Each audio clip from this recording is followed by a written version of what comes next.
ஆண்டவருக்குள் அன்பான இறை மக்களே, இனிய சகோதர சகோதரிகளே, உடன்பிறப்புகளே, ஊழியக்காரர்களே, உங்கள் எல்லாரையும் உயிர்த்தெழுந்த ஆண்டவர் இயேசுவின் திருப்பெயராலே வாழ்த்துவதில் நான் மகிழ்ச்சி அடைகிறேன். கடந்த 3 நாட்களாக கோவிஷீல்டு தடுப்பூசி போட்டுக்கொண்டது நிமித்தம் சற்று உடல் வலியும் பலவீனமும் இருந்தது. ஆனால் இப்பொழுது நான் சுகமாகி இந்த அருளுரையை ஆற்றுகின்ற அளவுக்கு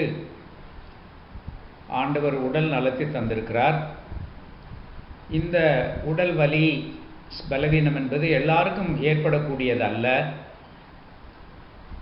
ஆளை பொறுத்து அதனுடைய பாதிப்பு மாறுபடும் என்று என்னுடைய மருத்துவர் டாக்டர் சாமுவேல் அகஸ்டஸ் டாட்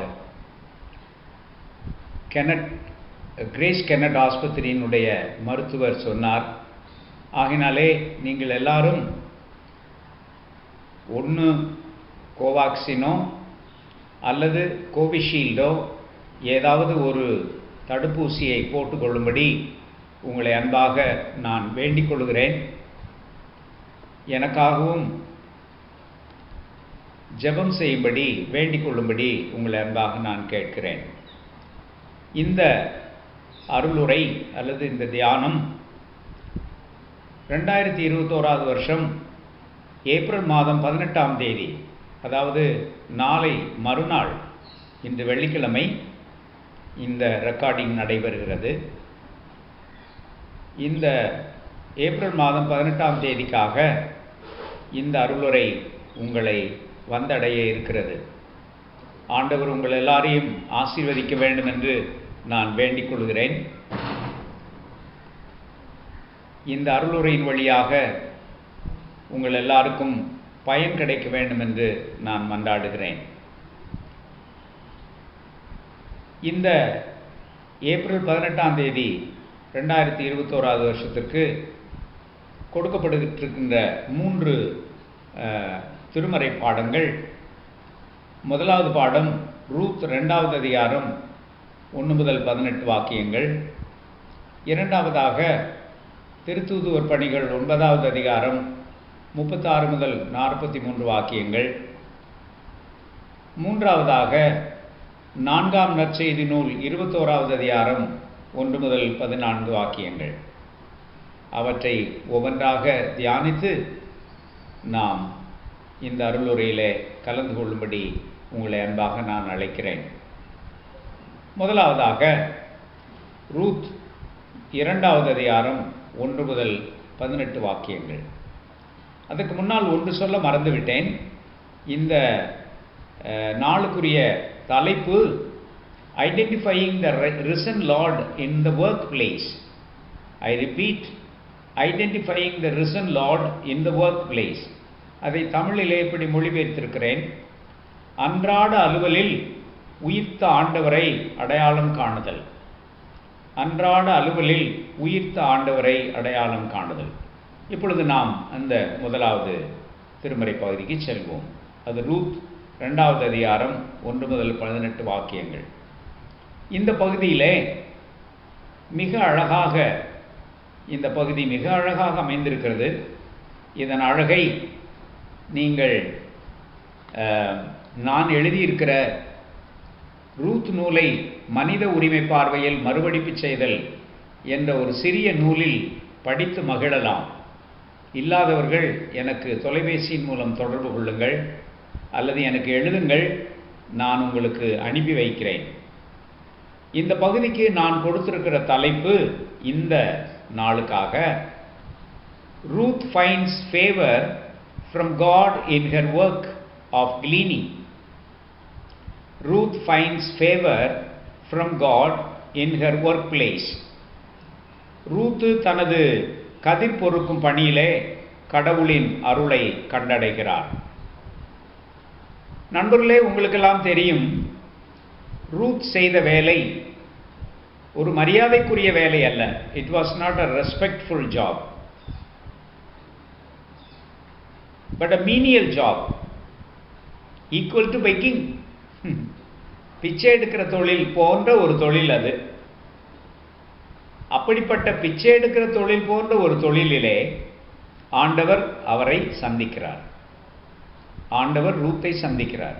ஊழியக்காரர்களாகிய உங்களுக்கு நான் சொல்லுகிறேன், ஆண்டவர் அவளை சந்திக்கிறார் என்றெல்லாம் சொல்லி இழிவுபடுத்தாதீர்கள். அவன் இவன் என்ற ஏகவசனம் தவிர்க்கப்பட வேண்டும். திருமறையில் அப்படித்தானே இருக்கிறது என்றெல்லாம் சொல்லி அறியாமையிலே பேசக்கூடாது. ஏனெனில் நான் எந்த திருமறை என்று அப்புறம் நான் கேட்டு விடுவேன். நீங்கள் வைத்திருக்கிற 300 ஆண்டுகளுக்கு முந்தின திருமறையிலே ஆண்டவர் அவளை சந்திக்கிறார் என்று ஒரு வேளை இருக்கும். ஆனால் நான் வைத்திருக்கிற 36 ஆண்டுகளுக்கு முந்தைய இந்த திருமறையிலே ஆண்டவர் அவரை சந்திக்கிறார் என்று தான் இருக்கும். அதனாலே கவனமாக இருக்க வேண்டும் என்று உங்களை அன்பாக வேண்டிக் கொள்கிறேன். The Lord meets her through the favor of Boaz. போவாஸின் அந்த கருணையின் வழியாக கடவுள் அவரை சந்திக்கிறார். ஓரத்திலே ஒதுக்கப்பட்டிருந்த ஒருவர் அந்த ஓரத்திலே இருந்து மீட்கப்படுகிறார். She is restored to become a respectable person from a margin. The person from the margin is brought to the center.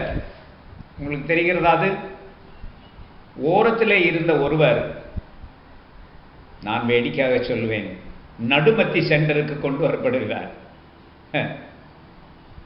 அதனாலே மையத்துக்கு வருகிறார்.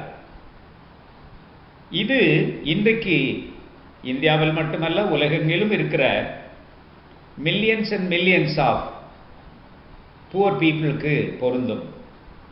This is relevant to the millions of poor, Dalits and Adivasis, people who are involved in menial jobs. Menial jobs. யாரும் விரும்பத்தகாத வேலையை செய்கின்ற கோடிக்கணக்கான மக்களுக்கு இது பொருந்தும் இல்லையா? மிக குறிப்பாக ஒரே ஒரு வேலையை மட்டும் சொல்லுகிறேன். Manual scavenging. Manual scavenging. நம்முடைய அரசியல்வாதிகள் உலகெங்கிலும் சென்று நாங்கள் அதை செய்து விட்டோம், இதை செய்து விட்டோம், எங்கள் நாட்டை சுகாதாரமான நாடாக மாற்றி போட்டோம் என்றெல்லாம் முழக்கமிடுவார்கள். வெற்று முழக்கங்கள் அவை. எங்கள் நாட்டிலே மேனுவல் ஸ்கேவெஞ்சிங் இல்லை என்று வெற்று முழக்கமிடுவார்கள். நம்பாதீர்கள், அது சுத்தமான பொய் முழக்கங்கள். வாய்ப்பேச்சு வீரர்கள், பாரதியாரின் சொல்படி. இன்னும் ஹரியானாவிலே, பீகாரிலே, குஜராத்திலே, ஒரிசாவிலே, ஏன் நம் தாய் தமிழ்நாட்டிலே மேனுவல் ஸ்கேவெஞ்சிங் இல்லை என்று சொல்ல முடியுமா?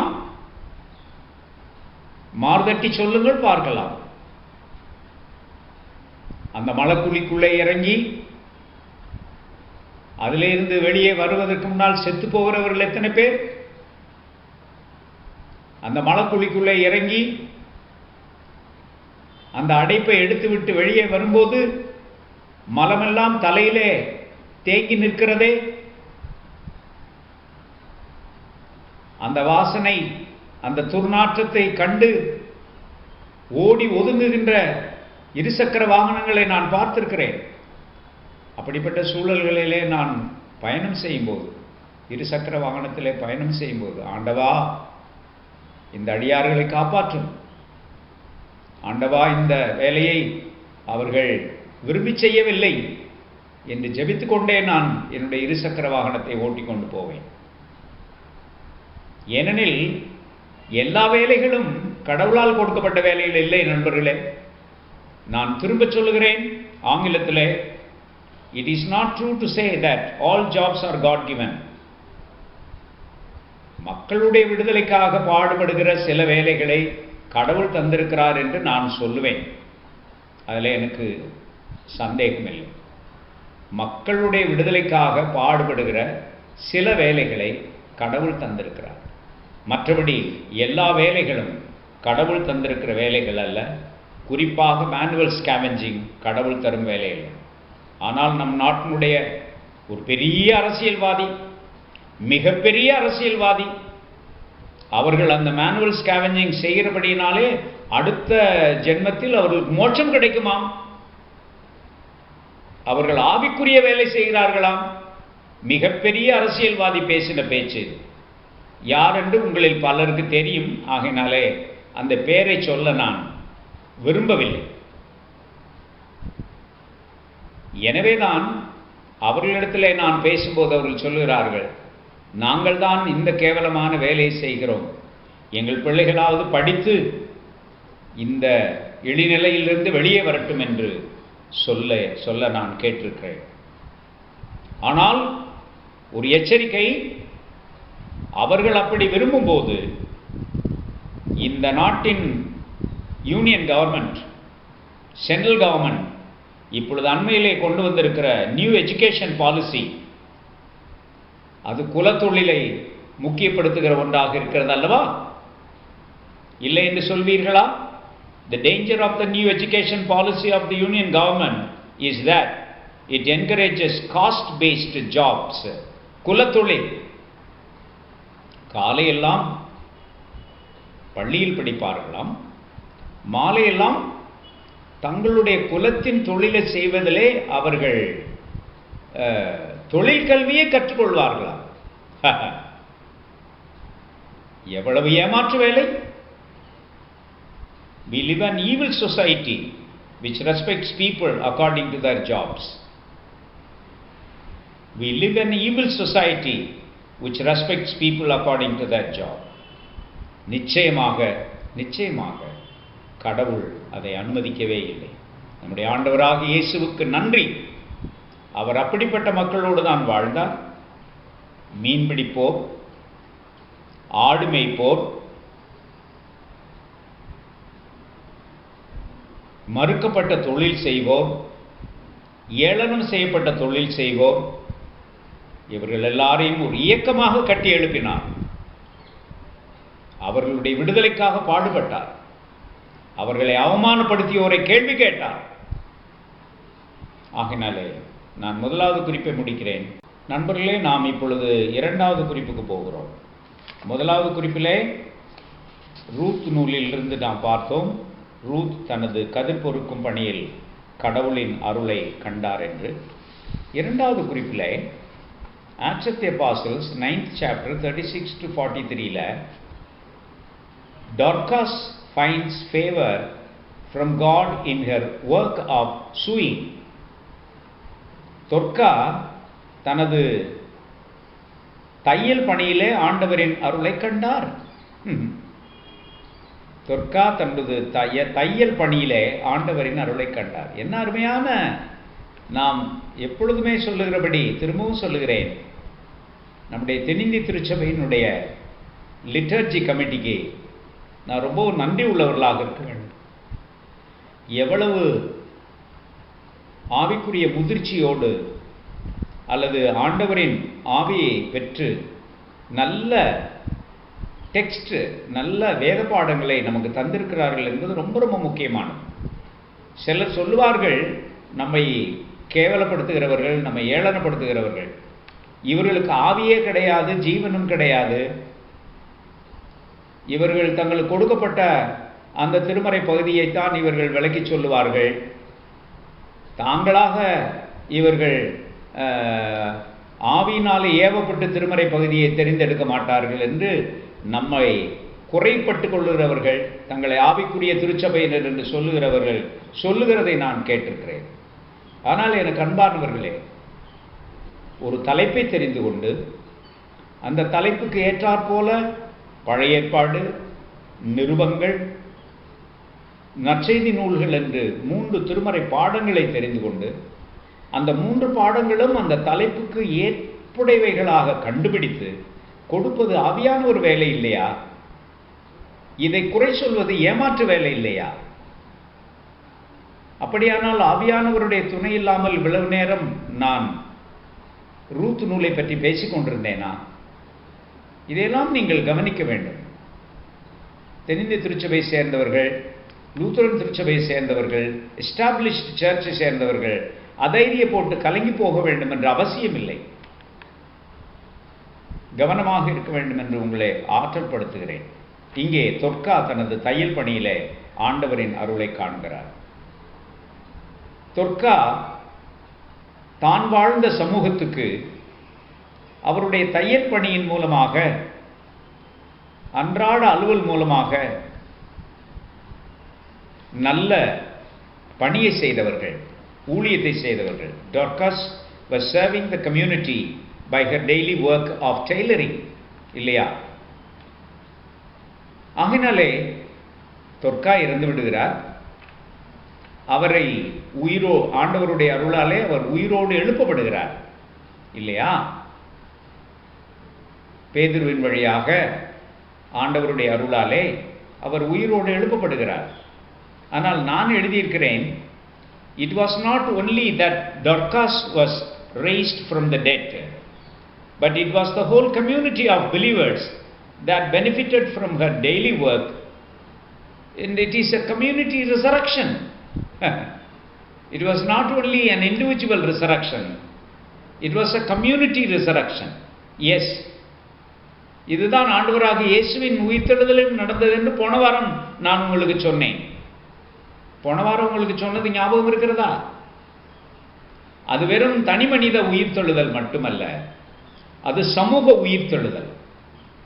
4ஆம் தேதியும் அதையே சொன்னேன், 11ஆம் தேதியும் அதையே சொன்னேன், இப்பொழுதும் அதையே சொல்லுகிறேன்.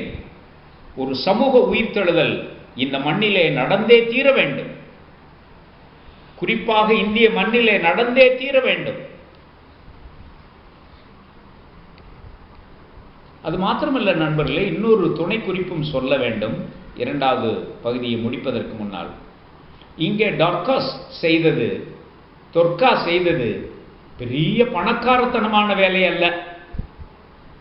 பெரும் பணக்காரர்களைத்தான் தன்னுடைய வேலை ஸ்தலத்திலே ஆண்டவர் சந்திக்கிறார் என்று நினைக்க வேண்டாம்.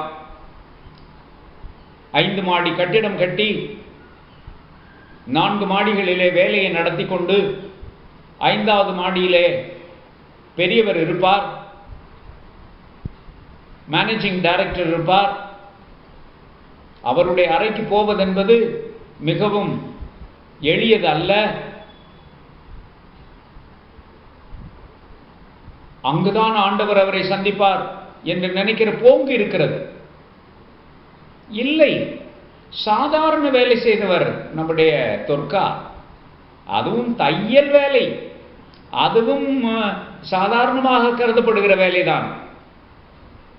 ஆனா ரூத் செய்த வேலையை விட கொஞ்சம் பெட்டர் வேலை, இல்லையா? ஆனா தையல் தொழில், இன்னைக்கு தையல் தொழிலை மதிக்கிறவர்கள் எத்தனை பேர் இருக்கிறார்கள்? தையல் தொழிலில் நடைபெறுகின்ற ஏராளமான இழப்புகள் எவ்வளவு, ஏமாற்றப்படுதல்கள் எவ்வளவு தெரியுமா உங்களுக்கு? தையல் தொழிலாளிகளை கேட்டு பாருங்கள், அவர்கள் எவ்வளவு ஏமாற்றப்படுகிறார்கள் என்று அவர்கள் சொல்லுவார்கள். அவர்களுக்கு எவ்வளவு கூலி குறைத்து கொடுக்கப்படுகிறது என்று நமக்கு தெரியும்.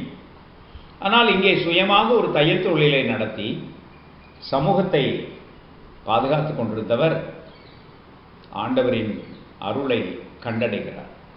ஆகினாலே நான் எழுதியிருக்கிறேன், it is not only the big and rich entrepreneurs who help the society, but also the unnoticed workers such as Dorcas, the electricians, the plumbers, drivers, mechanics, craftsperson, and all the technicians, unnoticed workers. இன்னைக்கு சமூகத்தை எடுத்துக்கொள்வோமானால் யாரெல்லாம் அன்னோட்டிஸ்ட் workers? சாதாரணமாக என்னை போன்ற social justice பேசுகிற, சமூக நீதி பேசுகிறவர்கள் விளிம்பு நிலையில் இருக்கிற ஊழியர்களை பற்றி அதிகமாக பேசுவோம். சற்று நேரத்துக்கு முன்னால் நான் பேசிக் கொண்டிருந்தேன் அல்லவா, மலக்குழியிலே இறங்கி வேலை செய்கிறவர்கள், அவர்களை பற்றி நிறைய பேசுவோம். ஆனால் இவர்களை பற்றி யார் பேசுவா? Electricians, plumbers, drivers, mechanics, crafts workers, அவர்களும் கடவுளுடைய ஊழியக்காரர்கள் தானே, அவர்களும் கடவுளுடைய வேலை செய்கிறவர்கள் தானே.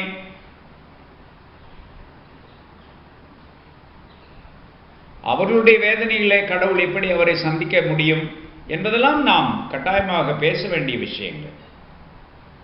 அந்த மட்டிலே தொர்க்கா இவர்களுக்கெல்லாம் ஒரு முன்மாதிரியாக நிற்கிறார் என்று சொல்லி நான் இரண்டாவது குறிப்பை இத்தோடு முடித்துக் கொள்கிறேன்.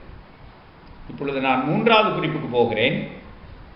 மூன்றாவது குறிப்பு மிகவும் பவர்ஃபுல்லாக 4ஆம் நற்செய்தி நூல் 21வது அதிகாரம் முதல் 14 வசனங்களிலே வருகிறது. John's Gospel 21st chapter 1 to 14. அங்கே தலைப்பு என்ன எழுதியிருக்கிறேன் பாருங்கள்.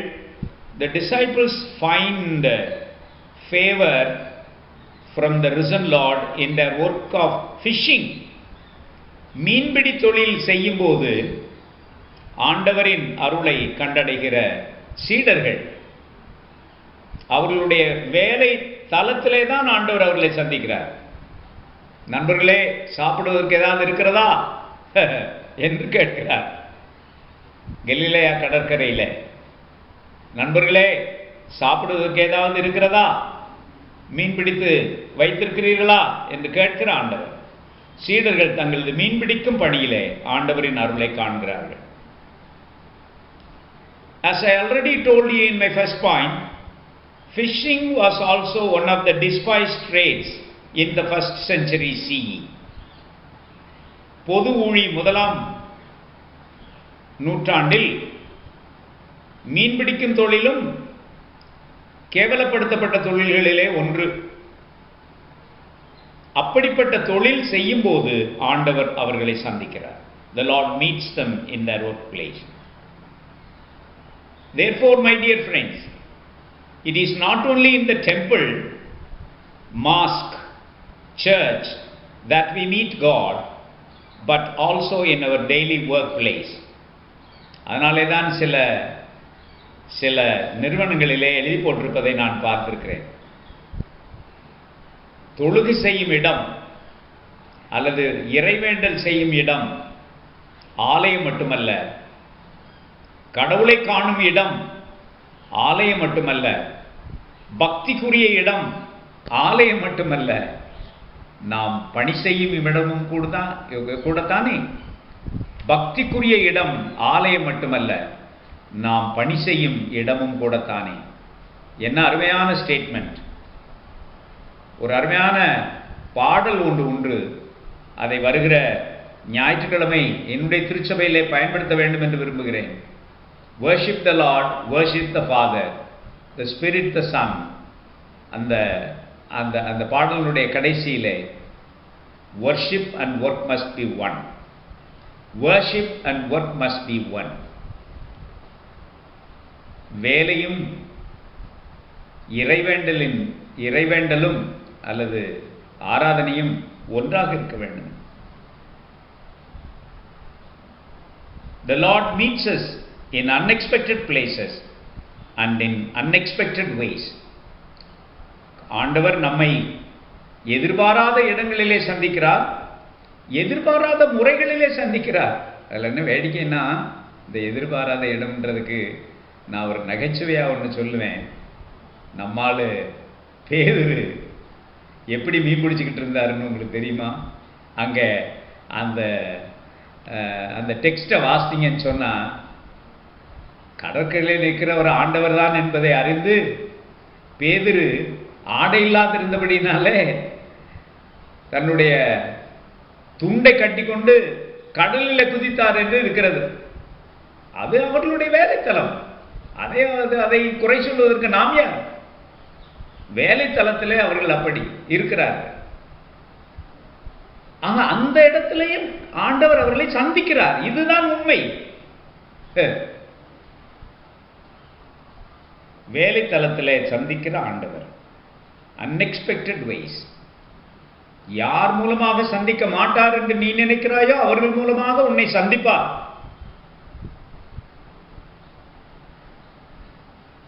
யார் மூலமாக கடவுள் உன்னோடு பேச முடியாது என்று நினைக்கிறாயோ அவர்கள் மூலமாக பேசுவார். The Lord does miracles by using fish. இன்னும் ஒரே ஒரு கூடுதல் குறிப்பை நான் கொடுத்து முடிக்க விரும்புகிறேன். இந்த நிகழ்ச்சியில் எனக்கு கிடைக்கிற ஒரு நல்ல விஷயம் என்னன்னா, ஆண்டவர் அற்புதம் செய்கிறார். அந்த அற்புதத்திலே அவர் போட்டிருக்கிற கரி நெருப்பில் இருக்கிற மீன் மாத்திரம் பத்தாது. பேதுருவே, நீங்கள் பிடித்திருக்கிற மீன்ல கொஞ்சம் எடுத்து வாருங்கள் என்று சொல்லுகிறார். இது ரொம்ப ஆச்சரியம் இல்லையா நண்பர்களே? நான் வச்சிருக்கிறேன் ஃபிஷ், அற்புதமான ஃபிஷ், இதை நீங்க சாப்பிடுங்க. உங்க ஃபிஷ் மாம்சத்துக்குரிய ஃபிஷ், நான் வச்சிருக்கிற ஃபிஷ் ஆவிக்குரிய ஃபிஷ். இது பரலோகத்திலிருந்து நான் கொண்டு வந்தது. நீங்க பூலோகத்துக்குரியவர்கள், உங்க மீன் வேண்டாம் அப்படின்னு சொன்னாரா? இல்ல, இந்த பாருங்க, நான் கொஞ்சம் ஃபிஷ் வச்சிருக்கிறேன் ஏற்கனவே கறி நெருப்பு போட்டு, இது மட்டும் பத்தாது, உங்க ஃபிஷ்ல கொஞ்சம் எடுத்துட்டு வாங்க. ஓடி போய் தாங்கள் பிடித்த மீன்களையும் கொண்டு வந்து கொடுக்கிறார்கள். அற்புதமான ஒரு காட்சி. என்ன தெரியுமா? ஆண்டவர் உன்னுடைய முயற்சியையும் வேண்டி விரும்பி கேட்கிறார். அற்புதம் என்பது ஏதோ கடவுள் மட்டும் செய்கிற அவருடைய பாற்று மட்டும் இல்லை, உன்னுடைய கீழ்ப்படிதல் என்ற பாற்றும் ரொம்ப முக்கியமானது. நான் இந்த அருளுரையை தொடங்கும் போது கோவிஷீல்டு இன்ஜெக்ஷனை நான் போட்டுக்கிட்டேன் அப்படின்னு சொல்லி தொடங்கினேன். நீங்க எல்லாரும் போட்டுக்கிறணும், 60 வயதுக்கு மேற்பட்டவர்கள், 40 வயதுக்கு மேற்பட்டவர்கள் போட்டுக்கொள்ள வேண்டும் என்று நான் விரும்பினேன், சொன்னேன். அதை நீங்கள் செய்ய வேண்டும் என்று அன்பாக கேட்கிறேன். அது நம்முடைய கீழ்ப்படிதல். அற்புதம் நடைபெறுவது நம்முடைய கீழ்ப்படிதலையும் சேர்த்து தான். உங்களுக்கு தெரியும், கடந்த 35 ஆண்டுகளாக நான் சர்க்கரை வியாதிக்காக தினந்தோறும் மாத்திரை சாப்பிடுகிறவன். ஒரு நாளும் அதை பற்றி நான் குறைவாக கருத மாட்டேன். அது என்னுடைய கீழ்ப்படிதல். 35 ஆண்டுகளாக ஆண்டவர் என்னை காத்து வருகிறார். அவருடைய அருள் என்னை காக்கிறது. ஆனால் நான் மருத்துவர்களுடைய ஆலோசனைக்கு கீழ்ப்படிந்து கை நிறைய மாத்திரை போடுகிறேன். தினந்தோறும் கை நிறைய மாத்திரை போடுகிறேன். அது என்னுடைய கீழ்ப்படிதல். அதையும் ஆண்டவர் விரும்புகிறார். இங்கே யாராவது உனக்கு நம்பிக்கை இல்லை என்று சொன்னால் சொல்லிவிட்டு போங்கள், அதை பற்றி நான் கவலைப்பட மாட்டேன். ஆயினாலே நான் ஆங்கிலத்தில் எழுதியிருக்கிற அந்த வசனத்தை வாசிக்கிறேன். The Lord does miracles by using our own fish, by our own catch. Not only his fish, but also by our catch. He needs our own fishing as well. He does not despise our own efforts and work. நம்முடைய முயற்சியையோ நம்முடைய வேலைகளையோ அவர் துச்சமாக கருதுகிறவர் அல்ல, அதை உயர்வாக மதிப்பவர். அந்த மட்டிலே நான் அந்த 3வது குறிப்பை முடிக்கிறேன். நண்பர்களே, 3 குறிப்புகளையும் நான் திரும்ப சொல்லி முடிக்க விரும்புகிறேன். முதலாவது, ரூத் நூலிலே இருந்து ரூத் தனது கதிர்பொறுக்கும் பணியில் கடவுளின் அருளை கண்டடைகிறார். Ruth finds favor from God in her workplace. இரண்டாவதாக, டார்காஸ் finds favor from God in her work of sewing. தொர்கா தனது தையல் பணியிலே ஆண்டவரின் அருளை கண்டடைகிறார். மூன்றாவதாக, the disciples find favor from the risen Lord in their work of fishing. சீடர்கள் தனது மீன்பிடிக்கும் பணியில் ஆண்டவரின் அருளை கண்டடைகிறார்கள். நாமும் நம்முடைய அன்றாட அலுவல்களிலே ஆண்டவரின் பேரருளை கண்டடைய ஆண்டவர் அருள் செய்வாராக. ஒரு சிறிய இறைவேண்டல் செய்து நாம் முடிப்போம். இறைவேண்டல் செய்வோம். அன்பு நிறைந்த ஆண்டவரே, எங்களுடைய அன்றாட அலுவல்களிலே எங்களை சந்திக்கிற இறைவா, உமக்கு நன்றி உள்ளவர்களாக இருக்கிறோம். ரூத் நிகழ்ச்சியின் மூலமாக நாங்கள் கண்டுகொள்ளுகிற விந்தையான ஆசீர்வாதங்களுக்காக உமக்கு நன்றி உள்ளவர்களாக இருக்கிறோம். குறிப்பாக புறந்தள்ளப்பட்ட பிற மனிதர்களாலே செய்யப்படக்கூடாத வேலைகளை செய்கிற எங்கள் அருமையான சகோதர சகோதரிகளுக்காக நாங்கள் வேண்டிக் கொள்கிறோம். மனித மலத்தை மனிதனே அள்ளுகின்ற ஒரு கேவலமான செயலை இந்த மண்ணிலே இன்னும் செய்து கொண்டிருக்கிற எங்கள் சகோதர சகோதரிகளுக்காக நாங்கள் வேண்டிக் கொள்கிறோம். ஆண்டவரே, அந்த வேலை உம்மால் கொடுக்கப்பட்டது இல்லை என்று எங்களுக்கு தெரியும். அந்த வேலையிலிருந்து அவர்களுக்கு விடுதலை கொடுக்க வேண்டும் என்று நாங்கள் மன்றாடுகிறோம். விடுதலைக்காக எடுக்கப்படுகிற முயற்சிகளை ஆண்டவர் ஆசீர்வதிப்பீராக. துர்காவுடைய சமூக உயிர்த்தெழுதலுக்காக உமக்கு நன்றி உள்ளவர்களாக இருக்கிறோம். துர்காவை போல வேலை செய்கின்ற எல்லாருக்காக, electricians, plumbers, drivers, mechanics, crafts persons and all other technicians எல்லாருக்காக வேண்டிக் கொள்கிறோம். இவர்கள் எல்லாரையும் ஆசீர்வதி. எல்லாவற்றுக்கும் மேலாக ஆண்டவரே, அற்புதங்கள் நடைபெறுவது உம்முடைய அருளால் மட்டுமல்ல, உம்முடைய அருளோடு எங்களுடைய கீழ்ப்படுதலையும் சேர்த்து இணைத்துத்தான் என்று கற்றுக்கொள்ளுகிற பாடத்துக்காக உமக்கு நன்றி உள்ளவர்களாக இருக்கிறோம். தொடர்ந்து உம்முடைய பேரருள் எங்களை காப்பதாக.